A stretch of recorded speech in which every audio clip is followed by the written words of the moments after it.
Mulai ya. Assalamualaikum warahmatullahi wabarakatuh. Waalaikumsalam warahmatullahi wabarakatuh. Hari ini kita masuk lagi di MK pengolahan perikanan dengan pendekatan ekosistem atau IFM ya. Pertemuan ke-14. Nah, pertemuan ke-14 kan, pertemuan ke-13-nya kan belum ada. Itu kalau nggak salah kemarin sebenarnya saya mau masuk, cuman karena ada acara, nah jadi saya nggak bisa masuk karena karena jadi panitia, entah emang semua dosen harus masuk sana. Jadi kalau emang saya nggak masuk karena saya waktu itu karena ada anggota keluarga sakit, perkuliahannya kan ditambah hari atau apa. Tapi karena ini saya mau masuk tapi nggak jadi masuk, jadi pertemuan ke-13 nanti saya kirim video aja. Nah, video penjelasan video kayak gini lah. Nanti kalian baca aja di situ atau absennya di kolom komentarnya atau apa. Cuman belum saya buat videonya karena saya fokus bikin materi yang untuk hari ini. Nah, jadi kita nggak begitu jauh ketinggalannya. Paling ya pertemuan 14 kali pertemuan 15, habis itu UAS. Nah, tapi kalau praktikumnya agak susah karena dia harus ke lapangan, apalagi ke lapangan agak susah izin keramaian kan, karena nanti mahasiswa dari daerah mana-mana aja, bisa juga kesehatannya juga kita nggak tahu kan, kayak saya juga jangan kan kita bilang kayak mana keadaan mahasiswa, dosennya aja kurang sehat, mana karena kita lihat mahasiswanya. Ini ngomong-ngomong kalian apa sehat semua atau ada yang sakit atau BB aja? Mana nih? Atau lagi di Melabu semua atau ada di kampung ya? Atau nanti aja kita tanya pas siap absennya. Ini langsung aja kita mulai. Nah, pertama di topik ke-14 ini kita nggak bahas lagi cara entry data. Entry data itu udah dibahas dari pertemuan 9 sampai 13. Nah, nanti yang video yang bakal saya kirim itu video tentang ini. Masih kayak pertemuan awal-awal tuh, cara entry data, cara penghitungnya atau apa maksudnya. Maksudnya pas kalian turun lapang atau apa nanti dia udah mudah lah. Jadi ada tuh caranya. Oh, sekarang masuk ke topik penilaian, evaluasi, indikator IFM, dan rekomendasi pengolahan. Nah, di sini tuh semacam penilaiannya, evaluasi dari entry data yang udah kita buat itu. Nah, kita tuh udah tahu pertama kita dapat teori ya dari pertemuan sebelum TS. Nah, udah dapat teori kan, oh gini teorinya. Habis itu kita dapat cara mengentry datanya, cara entry datanya gini. Nah, kita tuh dapat ilmu entry data di kelas, yang belum dapat itu ilmu entry data di lapangan. Ya itulah si praktikum tadi. Jadi setiap yang saya jelasin itu sebenarnya kan saya jelasin paginya lah, ini pagi kan. Nah, mungkin siang atau sore atau berapa hari kemudian turun lapangnya kita kerjain yang kayak saya bilang itu. Oh, Pak tuh bilang kalau ke domain, saya ke domain tangkapan ikan dilihat nih panjang nggak tangkapannya atau dikit, nanti kasih bobot skornya. Cuman sebelum turun lapangnya dia udah dibuat dulu form penilaiannya. Jadi pas kita kesana kan biasanya di lapangan tuh nggak ada printer, nggak ada apa. Jadi kita udah siap, kita isi, kita soundtrack, ada dapat datanya baru nanti pulang ke rumah atau kalian kerja lagi kelompok, baru kalian isi data itu atau apa. Cuman kekurangannya yang praktek di lapangan itu agak susah dilakukan karena kita nggak bisa turun lapangnya atau terkendala atau apa kan ada pandemi kayak gini ya. Cuman harapan saya setiap saya jelasin itu kalian tuh di luar mata kuliah nih ngerti caranya, maksudnya oh gini loh Pak tuh pernah jelasin, nah gini caranya di buku Pak Edo ada. Nah, buku Pak Edo kan cuma kertas yang ada jelasin, cuma saya udah ngejelasin lagi, tinggal putar-putar ulang aja rekamannya atau apa kan, setidaknya cara entry-nya tahu, biarpun belum dilakukan dia paling nggak kita udah tahu dulu. Kalau di lapangan paling kalau emang belum pernah tapi udah tahu caranya, paling ya sekali dua kali salah habis itu udah betul, karena kan tinggal butuh pendamping aja, tuh yang ini udah bisa lah. Mulai ya. Nah, pertama kemampuan yang mahasiswa yang menjadi syarat. Maksudnya kemampuan yang dibutuhkan mahasiswa, bukan maksudnya nih kemampuan apa yang kalian dapat mahasiswa ketika mengikuti mata kuliah ini. Nah, untuk dapat memahami materi ini, mahasiswa diharapkan maksudnya nih apa syarat mahasiswa bisa memahami materi yang hari ini. Jadi syarat mahasiswa untuk memahami materi ini, dia harus melewati dan memahami dengan benar konsep perhitungan ke-6 domain IFM. Nah, jadi kan maksudnya itu siapa aja sih yang bisa mengerti materi ini setelah saya ajarkan. Nah, yang bisa ngerti materi ini tuh mahasiswa yang udah paham lah gimana caranya ngentri data yang dari saya ajarin tuh pertemuan 9 sampai 12 sama nanti pertemuan 13. Cuman yang saya ajarin 9 sampai 12 itu sama aja. Ada tuh cara kerja, cara hitung sama, cuman dia beda tempatnya. Ya, misalkan ini di pendaratan ikan, satu lagi di rumah nelayannya, satu lagi mungkin di ekosistemnya. Jadi beda tempat tapi sama cara. Jadi begitu dia tahu satu caranya, ya cara-cara lainnya juga bakal tahu. Tapi kalau dia pun satu pun nggak tahu ya, ya susah dia menghitung akhirnya karena kita ini mau ceritain cara menghitung akhir. Ya cuman ya kayak saya bilang tadi dengan sekali coba belum tentu berhasil lah, namanya juga mahasiswa. Jadi kan butuh berkali-kali lah. Misalkan salah, oh salah sedikit. Nanti tanya dosennya, Pak, saya udah coba turun lapang loh, ataupun saya mau ambil penelitian tentang EFM ini di kampung saya. Nah, saya udah coba-coba hitung data. Cuma saya ini bukan data asli, saya cuma nebak-nebak aja lah, kira-kira segini, kira-kira segitu. Ini betul nggak, Pak? Itu kalau kita lihat betul caranya, oh udah bisa, oh udah betul nih.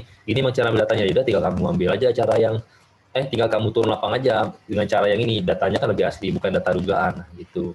Nah, kalau mahasiswa sudah sampai level itu, barulah dia mengerti materi yang akan saya jelaskan ini, ataupun kriteria pembelajaran yang akan saya ajarin itu mahasiswanya udah dapat lah, oh inilah mahasiswa itu akhirnya dia paham apa yang udah saya jelaskan itu. Kemudian keterkaitan bahan pembelajaran dengan pokok bahasan lainnya. Penilaian performa IFM penting untuk mengetahui tingkat status pengolahan suatu WPP. Nah, maksudnya WPP tahu kan kalian, WPP itu wilayah pengolahan ikan. Jadi kan wilayah pengolahan ikan itu enggak per apa ya? Kalau yang terkecilnya sih kayak di kota, kabupaten atau apa. Cuman kalau yang skala dikatakan WPP itu dia udah skala besar. Kayak contohnya di Sumatera ini kalau nggak salah ada 2 WPP ya, entah WPP 572 ya sebelah barat sama yang di sebelah timur itu WPP berapa. Nah, jadi pengolahannya itu dia berbasis luas itu. Jadi kan ya FM ini dia bisa dipakai untuk memperhitungkan suatu WPP. Cuma kalau kita menghitung satu WPP itu susah karena kan kita harus koordinasi ya. Mungkin ya si A hitung di Aceh Barat, si B hitung di Calang, si C hitung di mana aja, semua tempat yang ada perikanannya itu harus hitung. Jadi dia harus skala besar dan butuh dana. Paling ya kita paling bisa mainnya bukan skala WPP tapi kita skala kabupaten. Cuman materi atau ilmu ini dia diajarin untuk orang yang mau ngelola levelnya satu WPP lah. Jadi kan untuk apalah kita belajar cuma hitungnya di TPI aja atau hitungnya di pelabuhan aja atau cuman alat hitung kecil-kecilan. Kita butuh alat hitung yang besar lah, jangan yang kecil-kecilan nanggung. Nah, maksudnya ilmu FM ini dia bukan untuk yang kecil-kecilan aja, bisa dipakai untuk hitung kecil-kecilan, tapi dia bisa juga untuk hitung skala besar. Jadi kan tergantung kalian perlunya nanti, misalkan kalian ikut, misalkan apa tuh, ada dia bisa dibutuhkan surveyor penelitian, ataupun kalian udah kerja di LSM, tuh kita hitung pengolahan perikanan berbasis ekosistemnya lah, kita hitung di WPP sekalian, WPP sekian, 572. Nah, tugas si A, kamu ambil data di daerah Aceh ya, atau apa. Jadi kalian pas turun itu, udah tahu, oh, saya disuruh turun di daerah Aceh nih, nggak mungkin lah saya ambil, saya mau ambil semua daerah Aceh ini penuh, jadi ambil sampel aja. Nah, akhirnya barulah kita ajak lagi orang atau kita rekrut orang lagi untuk menghitung dari setiap daerahnya untuk mengolah perikanannya. Nah, itu gambarannya kalau pengolahan ini ya, cara hitung dan pengolahannya nanti bisa satu WPP. Kemudian akan lebih mudah dan tepat untuk menentukan perbaikan aspek yang jadi masalah. Nah, jadi kan analisis ini nanti, nah saya itu belum ajarin ya. Sekarang saya ajarin nanti ada nilainya sekian, nanti dikasih bendera warna merah lah. Kalau nilainya sekian kasih warna kuning. Kalau warnanya juga masih bagus warna hijau. Jadi kan yang diperbaiki nanti atau jadi rekomendasi pengolahan itu yang warnanya merah. Mungkin ada domain apa ya merah, mungkin domain alat tangkap, alat tangkapnya masih pakai alat tangkap yang nggak ramah lingkungan atau apa. Nah, makanya dia masih merah, ataupun perlu rekomendasi pengolahannya, ataupun perlu dirubah lah caranya. Lanjut ya, perbaikan pengolahan nantinya akan diarahkan pada forma yang kayak saya bilang tadi, kalau yang buruk itu kasih kode merah, sedang warna kuning, bagus warna hijau. Merah, kuning, hijau ini dia dilihat dari nilai yang kalian kalikan itu. Di setiap daerah kan ada berapa parameter ya, ada 7 entah minimal, ada tergantung domainnya tuh, ada yang tiga yang domain sosial ekonomi ya. Kemudian ada yang perikanan tuh 7 entah 8. Nah, di situ nanti dikali-kalikan jumlah hasilnya, itulah nanti baru kita tahu ya apakah dia masuk yang merah, kuning ataupun yang hijau. Nanti tujuannya tuh bukan untuk kita udah tahu mana yang bagus mana jelek karena kita yang turun lapang. Tujuan merah yang kuning hijau ini untuk orang yang baca data penelitian kita. Jadi pas mereka baca, oh ini yang nggak bagusnya. Nah, dicari tahu dia yang nggak bagus yang mana, walaupun udah kita bahas ya. Oh yang nggak bagus itu di bagian alat tangkap, bagian-bagian itu. Jadi orang tuh bisa mikir sendiri. Oh di daerah itu yang nggak bagusnya penggunaan alat tangkap sama hasil tangkapannya. Nah, kenapa itunya nggak bagus? Bisa dibahas tuh.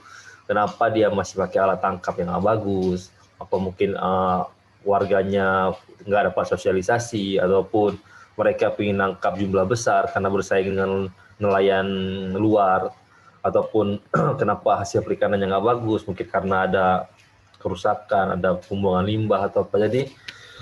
Nah, jadi nanti mereka bisa tahu sendiri dari cara baca kita. Nah, makanya kita tuh penting sekali kalau buat laporan. Contohnya laporan EFM atau apa, itu dia harus mengikuti standar-standarnya.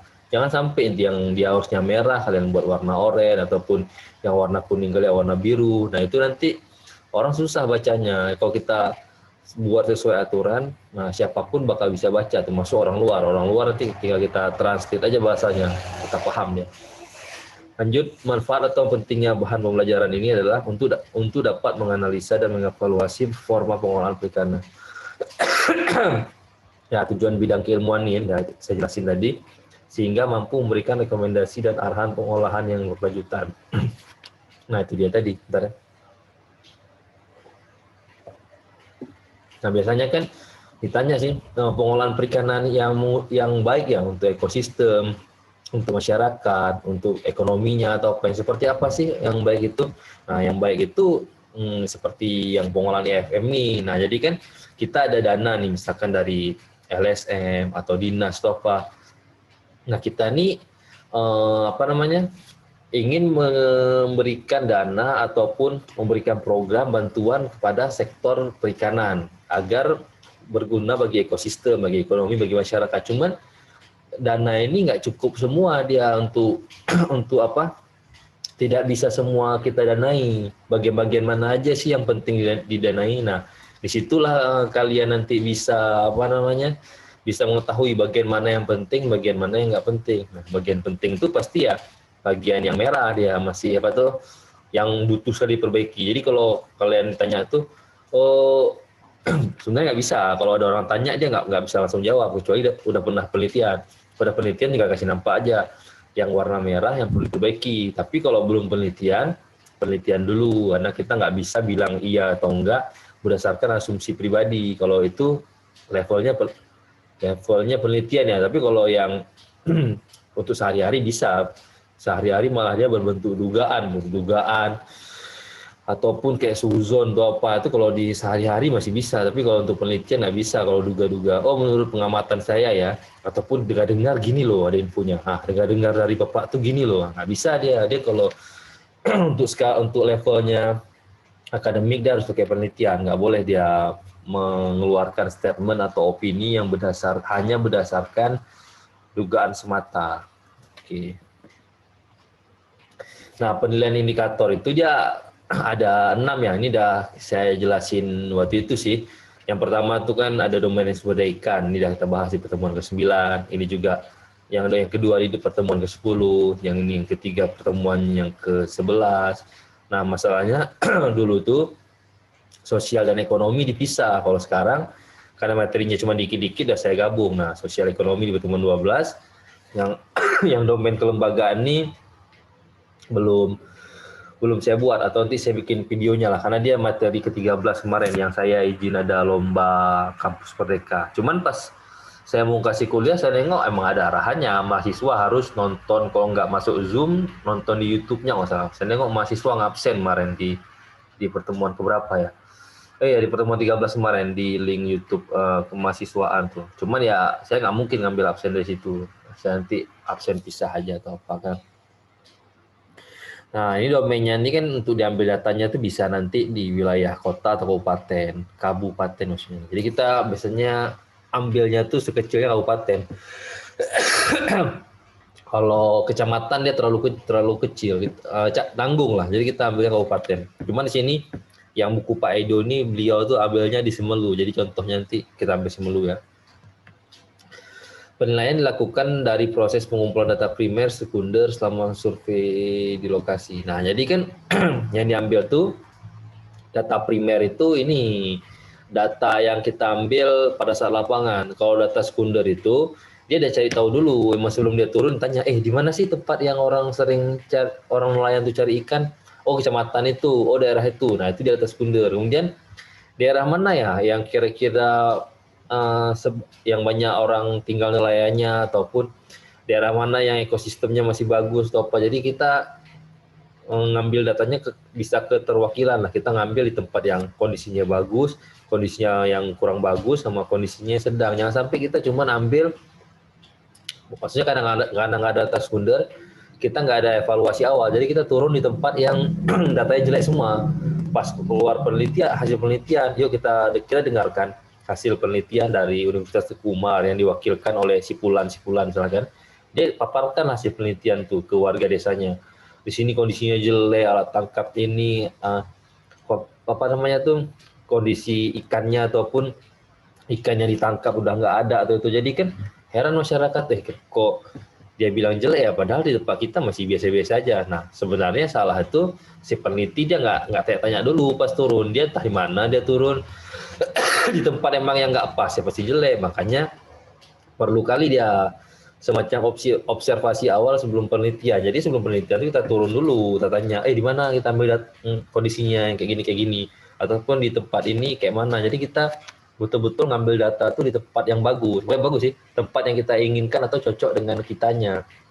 Jadi kita bakal dapat data yang bagus. Makanya dibilang ada auto penelitian tuh ada dua kemungkinan. Kalau kita ngambil penelitian di daerah sendiri, kita udah tahu di tempat mana-mana aja ambil data. Tapi kalau kita ambil daerah orang, kita dapat informasi baru. Cuman resiko besarnya kita bisa salah ambil data karena kita nggak menguasai lokasi ataupun gagal dalam mencari data sekunder. Cuman biasanya orang kalau di kampung orang tuh kalau bukan itu kampung dosennya atau ada kawannya tinggal di daerah situ, jadi dia udah tahu juga mana yang mau diambil.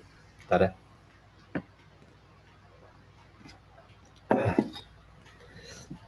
Nah, ini lanjut. Penilaian dilakukan atas kajian ilmiah, kemudian proses pemberian skor dilakukan atas pertimbangan pembagian nilai referensi.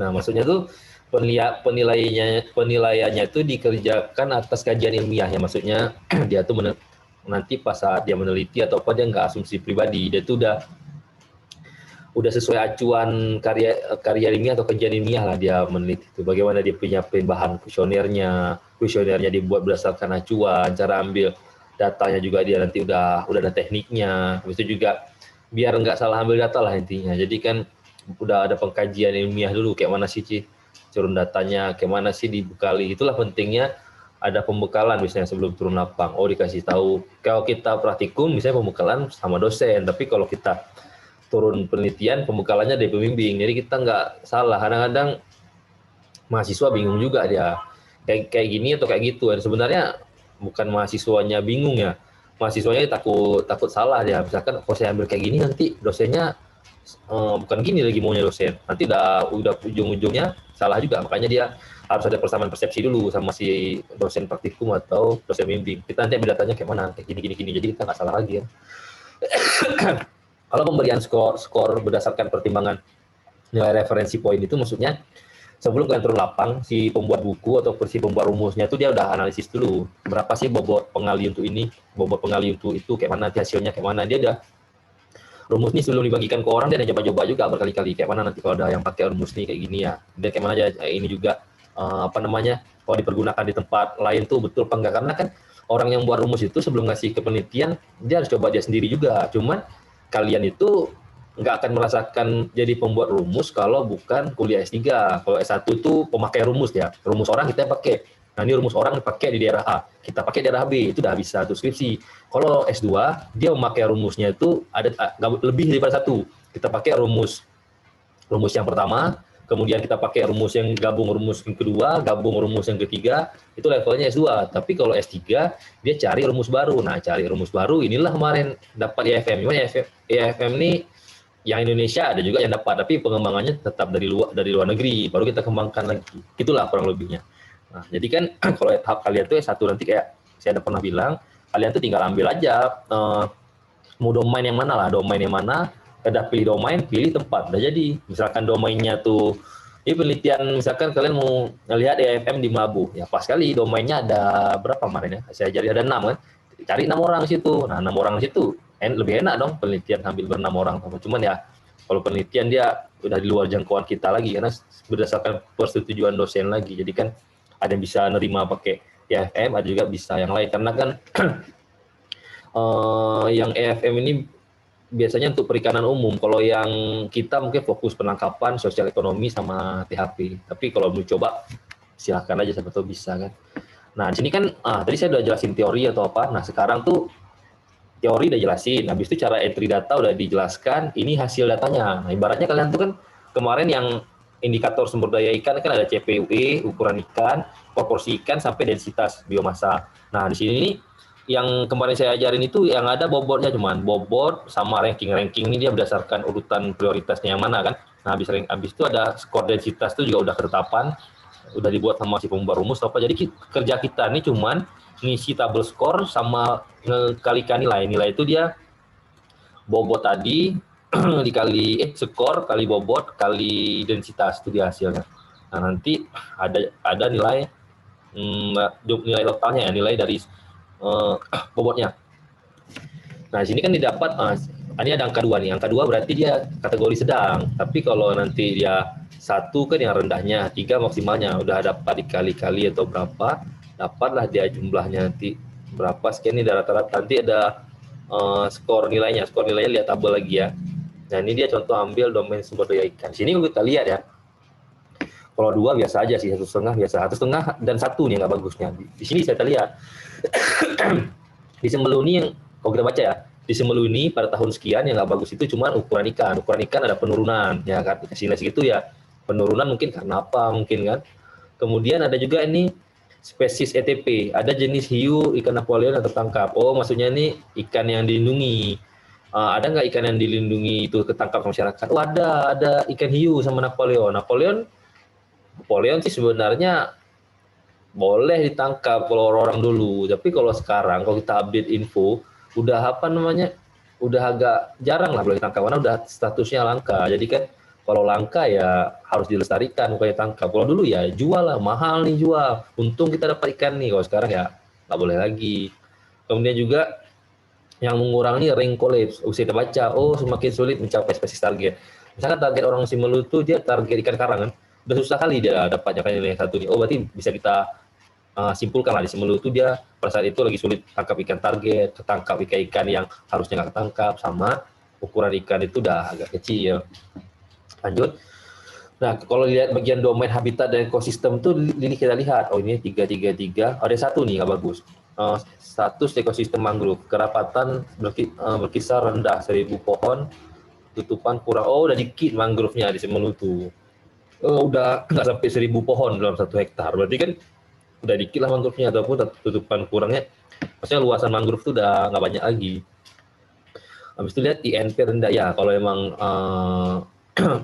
mangrove-nya rendah ya pasti INP-nya juga rendah, karena kan INP itu cara hitungnya dari jumlah individu juga nanti di ujung-ujungnya. Kalau dari awal udah dikit, ujung INP juga bakal dikit. Kemudian ada lagi satu tuh belum ada laporan habitat unik khusus. Nah ini maksudnya kan habitat unik khusus tuh sebenarnya ada, biasanya dapat jenis-jenis yang unik atau khusus. Cuman kan sebagian orang malas ngelapor, udahlah kalau nggak aku jual, aku lepasin lagi, aku masak atau apa. Nah jadi nggak dilaporkan. Tapi kalau dia sempat ngelaporkan, ada loh kita temukan ikan apa gitu, ikan apalah gitu, ikan terbang, ikan apa yang unik lah. Kalau dilaporkan ada. Jadi kan kita kesannya kayak nggak ada koordinasi lah orang-orang nelayan situ. Jadi mereka ya bukan hal yang penting kali lah itu. Jadi kan kalau kita ada laporannya, bisa jadi kita lestarikan lah ibaratnya. Kemudian di perubahan iklim juga jelek nilainya 1. Belum ada kajian khusus perubahan iklim di Kabupaten Semelu.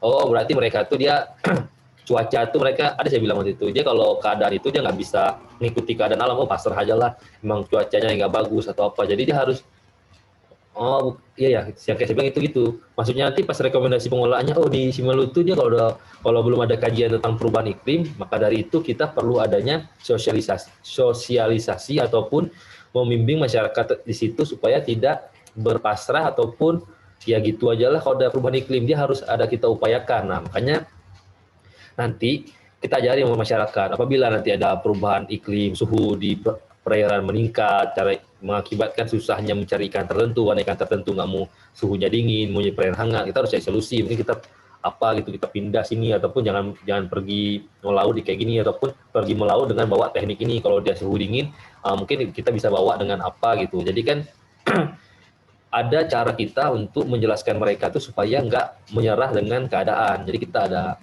memberikan sesuatu, cuman memberikan sesuatu itu kan ya nggak mungkin kita tiba-tiba ngomong oh gini gini gini, ya pasti kita penelitian dulu ya.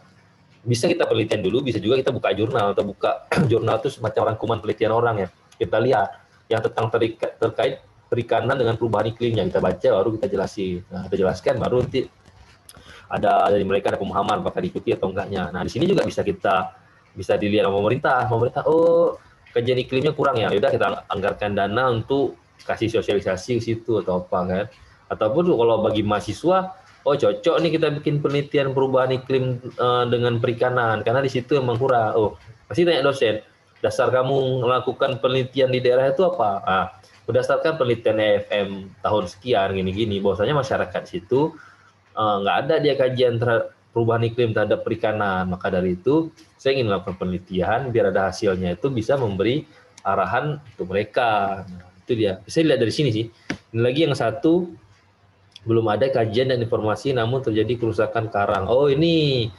Nah di sini kan belum ada kajian dan informasi, berarti bisa jadi judul penelitian, kajian dan informasi terumbu karang di daerah Semelu. Jadi kita meneliti, kita lihat stok terumbu karangnya kayak mana sih di daerah daerah Semelu itu kan. Jadi kan berarti intinya daerah itu belum ada yang yang tahu kondisi terumbu karangnya seperti apa, apakah rusak, masih bagus, makanya kasih poin 1.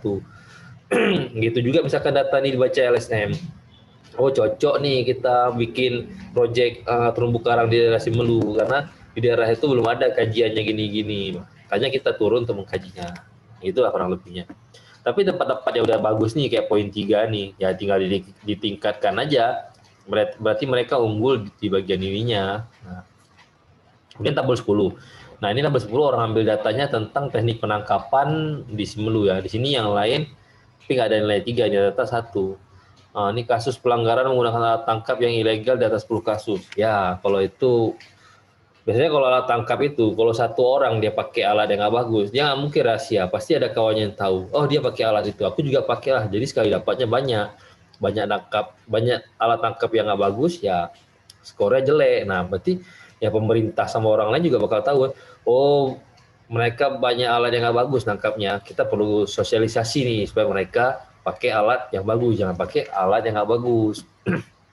Ini satu lagi apa nih ya? Kualifikasi kecakapan awak kapal sedang rendah tapi banyak dia bersertifikat. Oh, tahu lah. Oh gitu rupanya. Orang tuh naik kapal misalkan naik ikan, kebanyakan tuh nggak ada sertifikat ataupun ya sertifikatnya ya dikit lah, bukan level yang bagus. Jadi bisa disimpulkan orang ini kok secara umum ya, orang yang pergi melaut nggak pakai sertifikat, dia teknik-teknik keselamatannya itu dia berdasarkan pengalaman. Kalau emang dia biarpun nggak ada bersertifikat, dia udah puluhan tahun, insya Allah dia aman. Tapi misalkan yang pergi ini nggak bersertifikat, anak-anak baru yang baru di bawah setahun pengalamannya itu bisa bahaya tuh. Dia nanti kalau di laut, kalau kita musibah agak susah saling tolong. Pasti dia setidaknya selamatin diri sendiri. Nah si karyawan ini nggak bisa dia pasti selamatin diri sendiri, ataupun nggak bisa dia operasionalkan alat tangkap. Ya kayak mana kita mau maksimal keuntungan kalau setingkat operasional standar alat tangkap aja nggak bisa, level lipat jaring aja nggak bisa, ataupun ini nggak bisa. Makanya butuh kali sertifikat. Kalau emang sertifikat, waktu saya cerita waktu itu ada dua level. Misalkan kalau udah ada sertifikat, dia nggak usah tanya lagi kemampuannya. Kemungkinan dia udah bisa karena udah ikut pelatihan. Paling ya kalau dia lupa ataupun dia apa ya, tinggal kita ingatin lagi. Setidaknya dia udah pernah dapat ilmunya, tinggal kita bangkitkan aja dikit tuh bisa. Nah jadi kita bisa tahu si Melu kayak gini keadaannya. Dan data ini nggak bisa kita pegang selamanya. Ini kan data tahun kapan diambil ya. Pada saat itu kayak gitu. Pada saat sekarang bisa lebih bagus, bisa lebih parah. Makanya dibilang penelitian AFM ini kalau bisa setahun sekali penelitian. Jangan bukan sekali-sekali aja. Kalau sekali-sekali aja ya pasti bakal beda lah. Sama kayak kita buat SIM juga. Sekarang kita buat SIM tuh berlaku 5 tahun. 5 tahun lagi kan belum tentu juga kita masih bisa bawa Honda, mungkin ada sakit kaki atau apa kan, penglihatan kurang, makanya perlu diupdate terus. Ini lanjut penilaian domain sosial. Di sini juga beragam ya. Ini yang satu ini konflik ya. Oh, konflik karena kok ini ya. Kok data isinya salah ya. Harusnya ini konflik ini saya diisi ini banyak terjadi konflik di situ. Sekitar berapa kasus lah, 10 kasus.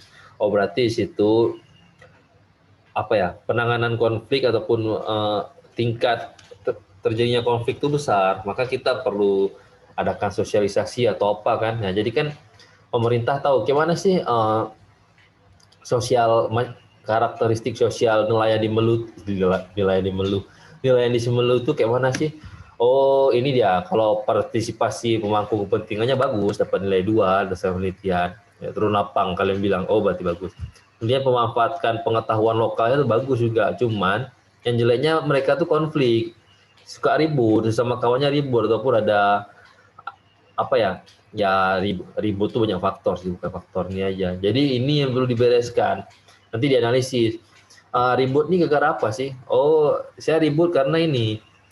Si A pakai alat tangkap ini boleh, sementara saya dilarang. Kayak gini, dia banyak untung, diambil semua ikan untuk dia. Saya ikannya dikit.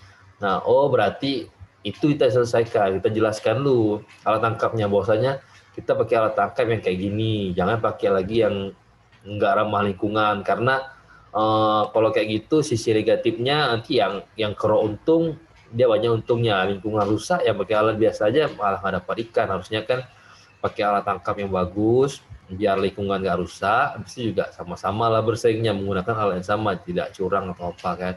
Nah, konfliknya macam-macam sih, karena kita kan, saya nggak turun lapangnya, jadi nggak tahu. Tapi kalau turun lapang nanti kalian bakal tahu. Kemudian penilaian indikator ekonomi. Nah, pada saat itu dia ambil data, ada lihat hasilnya. Oh, nggak ada yang 3, tapi ada yang 2, itu biasa. Tapi ada satu nih, satu ini nggak bagus apa sih? Kepemilikan aset. Nilai aset sangat jauh berkurang karena kegiatan penangkapan. Oh, maksudnya ini sebenarnya ini aset itu misalkan si A punya kapal nggak? Oh, dia nggak punya kapal. Dia tuh apa ya? Karyawannya dia numpang kapal sana, ataupun dia punya alat tangkap nggak sih?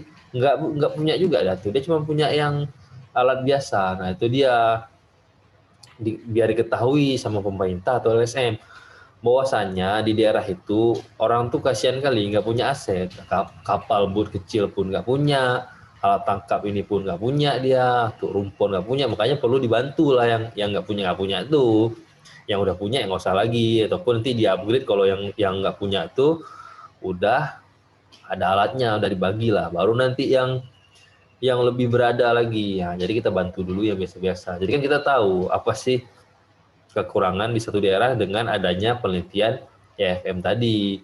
Nah, kalau nggak ada penelitian EFM ya nggak tahu lah, kita nggak tahu kenapa mereka pendapatan kurang.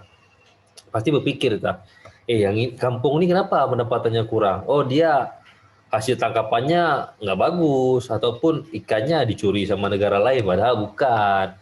Mereka ini nggak punya alat tangkap, yang numpang-numpang sama orang, alat tangkapnya juga nggak bagus. Nah, kalau itu kita tahu solusinya, yaudah kita subsidi lah alat tangkap, kita bantu alat tangkap biar dia bisa nangkap sendiri. Nah, itu dia. Ini penilaian indikator kelembagaan, cuma kelembagaan belum saya jelasin ya. Biarpun belum saya jelasin ya, coba saya evaluasi juga kan. Ini kalau skor 1 tuh daerah itu pelanggaran lebih dari 5 kali setahun. Ya berarti 5 kali setahun sebenarnya sedikit sih, teman dalam indikator EFM ini banyak, dia termasuk banyak. Berarti diharapkan kalau EFM ini pelanggarannya tuh dikit, maksudnya tuh aman-aman aja lah sesama nelayan tuh. Tapi ya kenyataannya ya, emang kan ada yang bilang sih kehidupan nelayan atau kehidupan di pesisir itu keras ya, konflik ya, pelanggaran pasti ada biasanya tuh. Cuman ya nggak apa-apa sih, tetap kita hitung juga pelanggaran tahun. Sering terjadi pelanggaran terutama pencurian ikan. Oh, ini konfliknya kayaknya konflik bukan internal nih, konflik eksternal. Pencurian ikan kalau orang daerah sendiri nggak mungkin pencurian namanya, masih nangkap. Tapi kalau yang pencurian itu biasanya semua negara lain.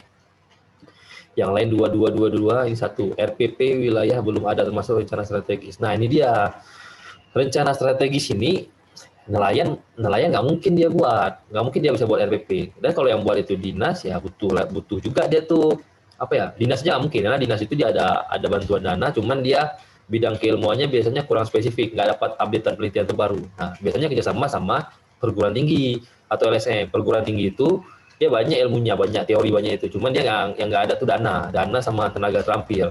Nah, habis itu ada juga LSM. LSM itu dia ilmunya ada juga hampir sama kayak perguruan tinggi. Cuman ya 11-12 sama perguruan tinggi. Dana ada, yang nggak ada tuh wewenang dia, nggak punya levelnya wewenang dinas. Makanya dia kalau bikin RPP itu dia harus ada si dinas, LSM, perguruan tinggi, si masyarakat tadi itu baru kuat. Tapi kalau dia ada salah satu yang kurang, nah berarti ada juga yang nggak maksimal. Lanjut ya.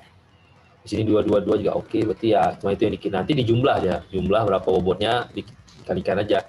Nanti kalau bisa bingung nih mahasiswa buat jumlah-jumlah. Tapi jumlah-jumlah nih, kalau kita baca sekali bukunya tahu, tapi kalau kita terpotong-potong ya, sekarang kita hafal cara kerjanya. Minggu depan udah lupa lagi tuh nggak praktek. Tapi kalau udah sering praktek, udah bisa. Kalau lupa tinggal buka lagi bukunya ataupun buka lagi teori. Karena saya baca, yang saya tahu ini agak lebih simpel sih, nggak berat. Karena dua kemungkinan ya.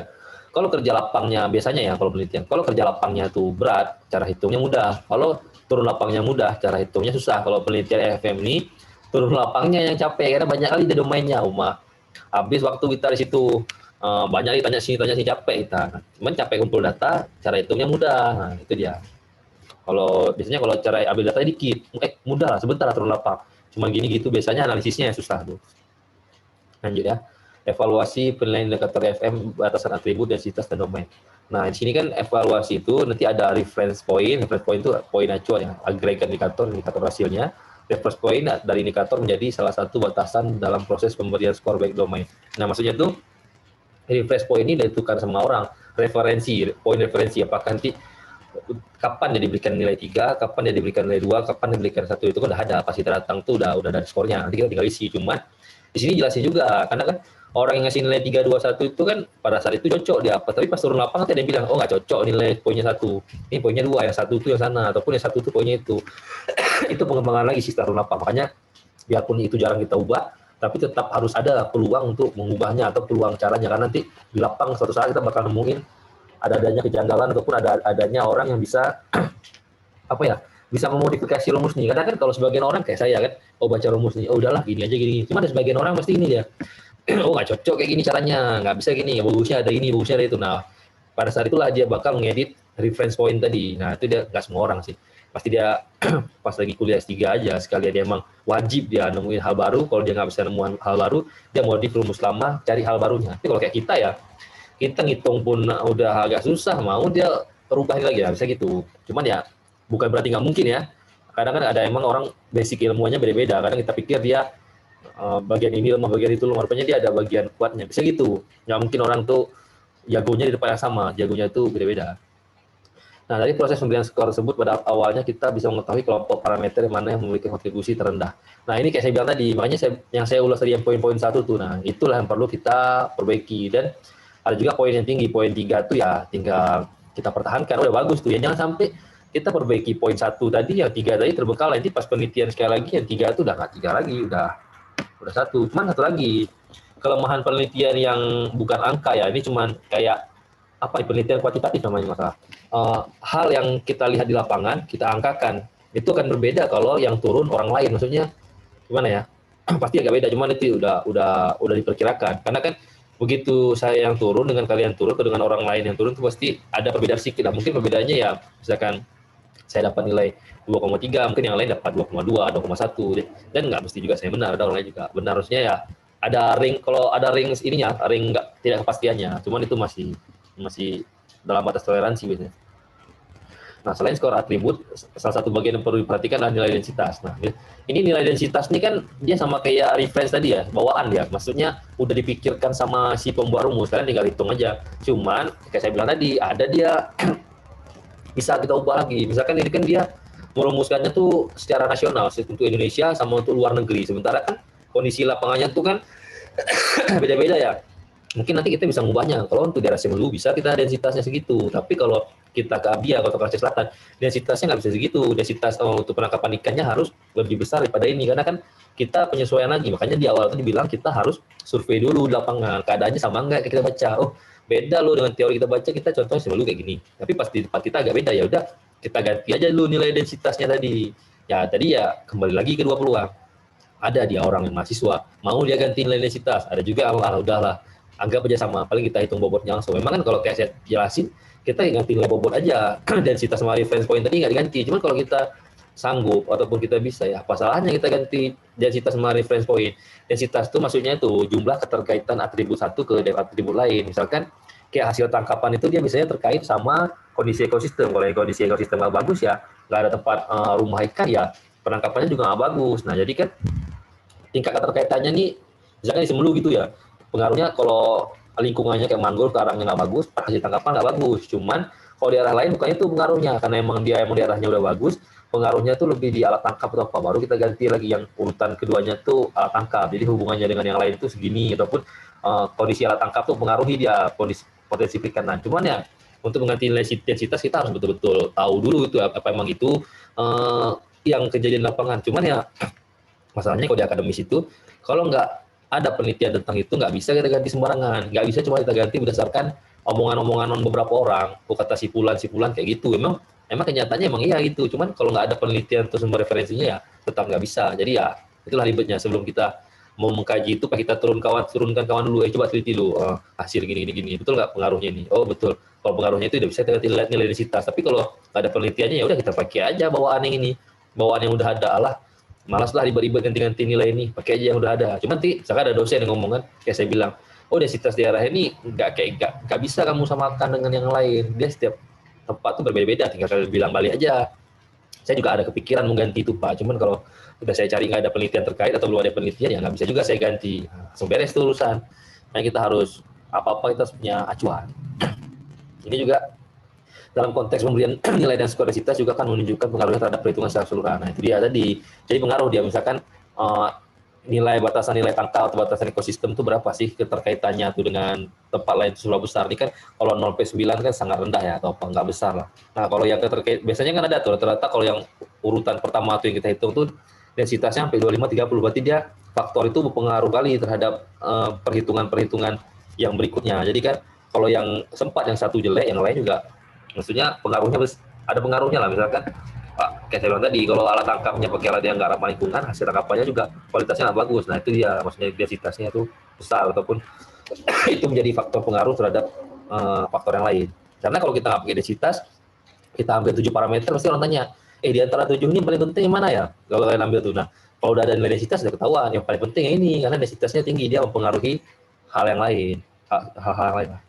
Nah, sini penetapan batas dari deskripsi adalah sebagai indikator terhadap suatu ekosistem. Bukan berarti, oh ini tadi, kan dia sini ada sistem pewarnaan ya. Yang pewarnaannya bobot akhir tadi kan kalau merah nggak bagus. Nah, kalau yang densitas ini misalkan dia ada warnanya merah, dia bukan nggak bagus. Dia cuma nggak terikat, nggak berhubungan lah. Maksudnya alat tangkap itu nggak berhubungan dengan ekologi misalkan. Jangan kita pikir alat tangkap itu merusak ekologi karang atau apa. Bukan itu. Maksudnya dia nggak terikat. Berdiri sendirilah. Ini urusan lain, itu urusan lain. Nggak saling mengikat. Tapi kan nanti dilihat mana yang mengikat, maksudnya mana yang bagus lah. Oh yang ini saling terkonektivitas itu kita perlu kita kaji ataupun perlu kita jaga hubungannya konektivitas antara alat tangkap dan apa gitu. Tapi kalau yang nggak ada hubungannya nggak usah dihubungkan ya, biarkan aja gitu.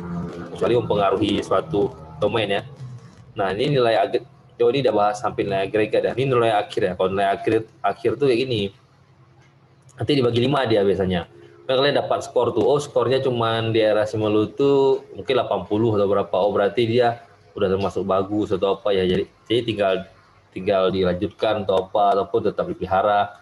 Cuman ini kan bagus ini keseluruhan, cuman pasti di antara bagus ini ada yang saya bilang tadi, pas kita buka lagi lampirannya tuh ada poin-poin 1, poin berapa, poin-poin 1 itu diperbaiki. Tapi kalau kita cuma bacanya bagus ini, ya udahlah bagus, nggak usah diperbaiki. Padahal dia ini kan ketutup sama nilai-nilai yang lain yang unggul. Secara keseluruhan dia bagus, tapi di antara bagus ini ada juga yang perlu diperbaikinya. Kayak tadi alat tangkapnya belum ada, makanya dibilang udah bagus kok hasilnya, ngapain kita ubah lagi.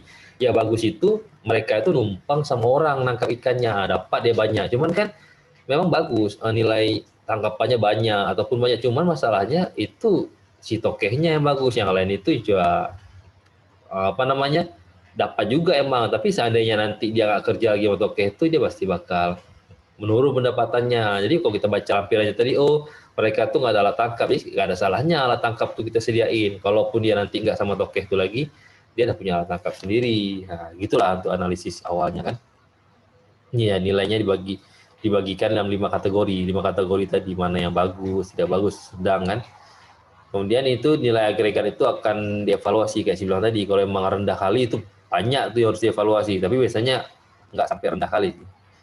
Biasanya kondisinya kalau nggak kuning baik, karena baik sekali itu agak jarang. Kalau baik sekali pasti ada juga nilai-nilai yang belum bagusnya, itulah tinggal dikuatin lagi. Tapi secara keseluruhan dia bisa dibaca juga kelihatan. Nah, di sini dari hasil yang kita buat tadi itu ada dua sisi. Nah, masalah bagus nggak bagusnya tuh ada apa ya? Ada dua kemungkinan. Yang pertama tuh emang nggak mendukung dia. Satu lagi dia rata-rata nggak terkait. Misalkan kalau yang faktor pertama tuh emang keadaannya kayak gitu. Oh, emang orang ini pakai banyak alat tangkap yang nggak ramah lingkungan. Habis itu juga sekarang cari ikan susah karena perubahan iklim.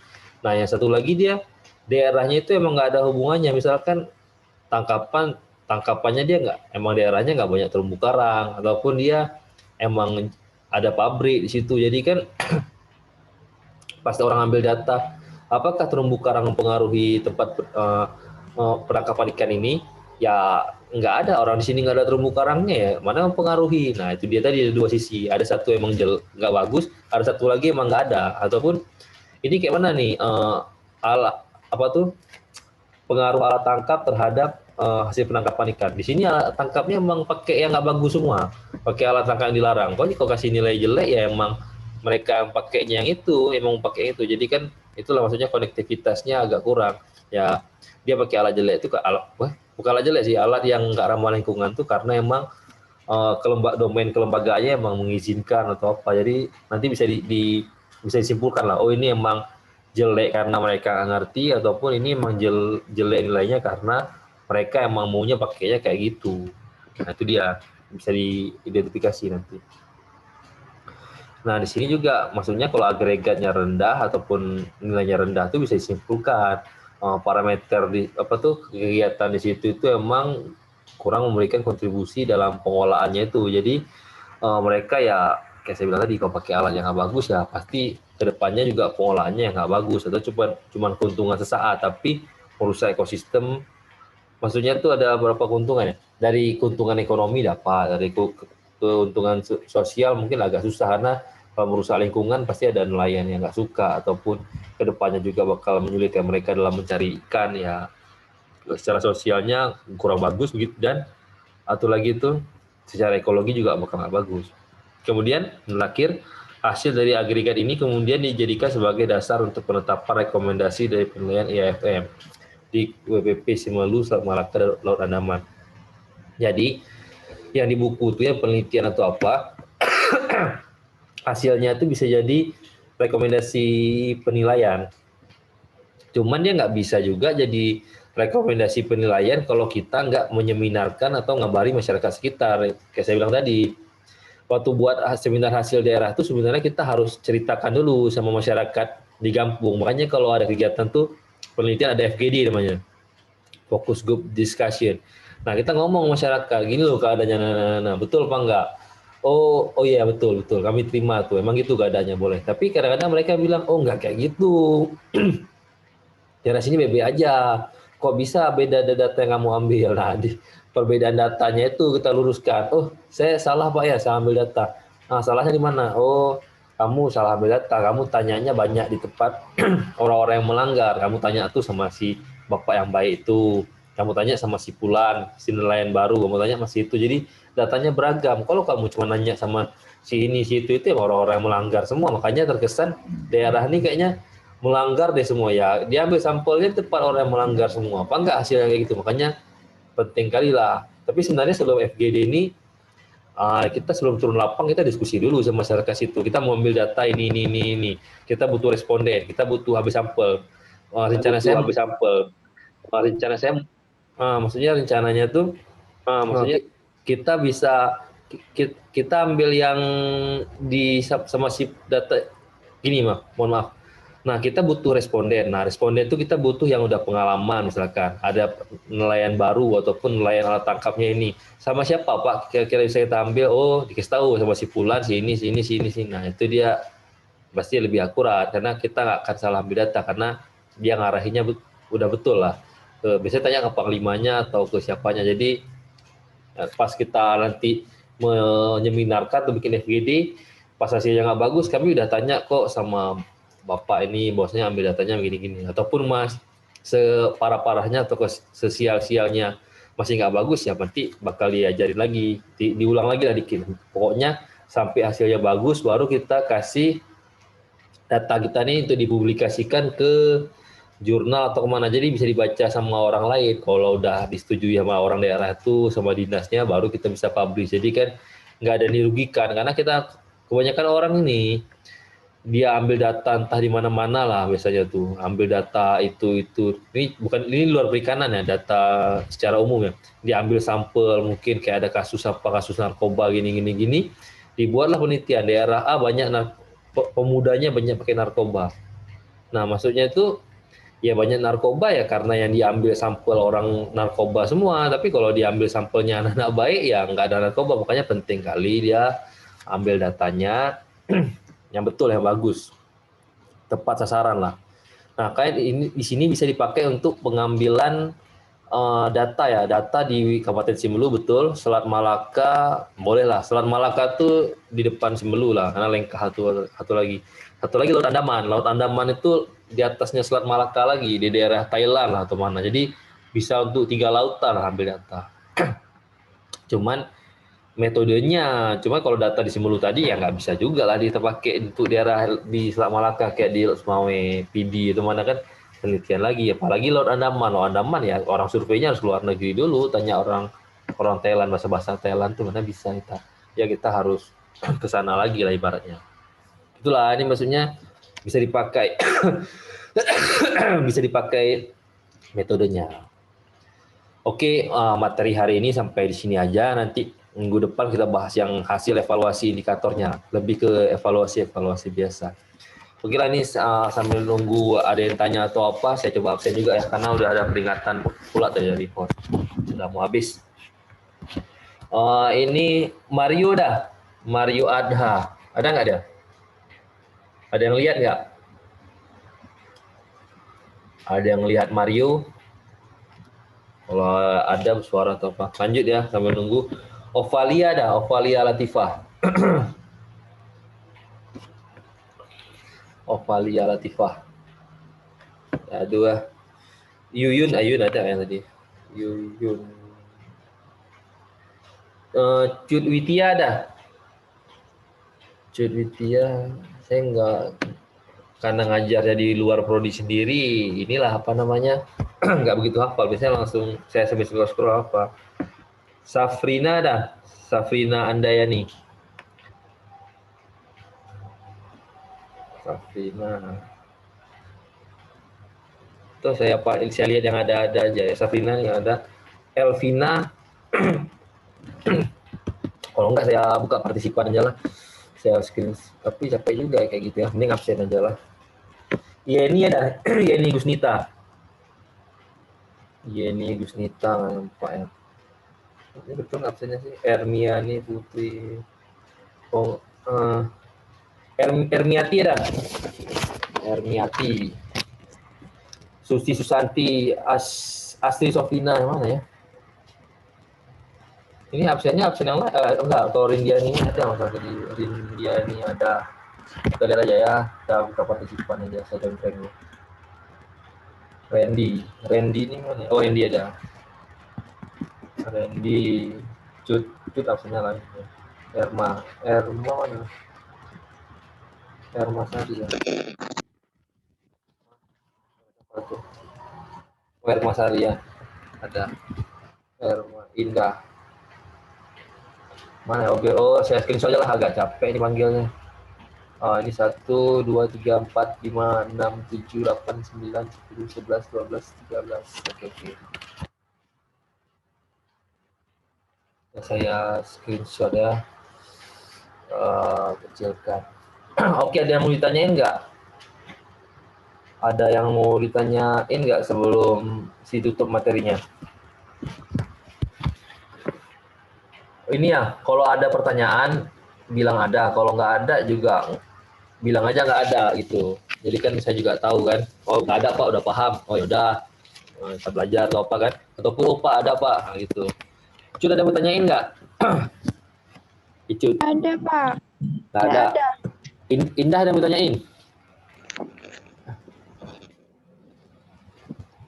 Nggak ada, Pak. Nggak ada ya. Yuni ada yang mau tanyain nggak? Nggak ada. Randy ada yang mau tanyain nggak? Randy Kardiwa. Ada yang mau tanyain atau nggak? Tidak Pak, tidak Pak. Tidak ada. Kalau Novi ada yang mau tanyain? Novi sama Erma ada yang mau tanyain nggak? Nggak ada ya, Novi sama Erma nggak ada. Satu lagi yang bukan. Kalau Yuli ada yang mau tanyain? Nggak ada, Pak. Retno gimana? Ratno, maaf. Ada yang mau tanyain nggak Ratno? Nggak ada ya? Oke. Oke lah, kalau nggak ada berarti kita anggap karena saya udah lama jelasin, insya Allah mungkin untuk sementara udah mulai paham ya. Kalau nggak paham sih tinggal buka lagi slide-nya ataupun buka lagi rekamannya atau apa kan. Karena kayak ini, kalau dia jelasin materi kayak saya waktu kuliah dulu, nggak langsung juga dia ngerti di hari ini. Paling ngertinya itu setelah dia, kalau nggak dia ulang-ulang berapa kali ataupun ditanya lagi, dibaca-baca lagi, jelasin lagi, udah lihat. Udah agak berapa lama dia baru ingat. Karena kan kalau sekarang dia masih tahapan menerima dulu ilmu-ilmu itu. Nah, habis itu baru dia nanti bisa mempraktekkan atau apa setelah dia udah mencerna atau berapa lama kan. Oh yang ngomong-ngomong ini kebanyakan di kampung masing-masing atau di Melabuh nih kalian nih? Randy di mana posisi? Di kampungnya atau di Melabuh?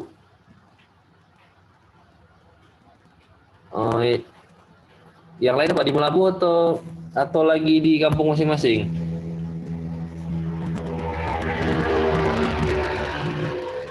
Apa nih ya? Sinyal nggak bagus ya apa?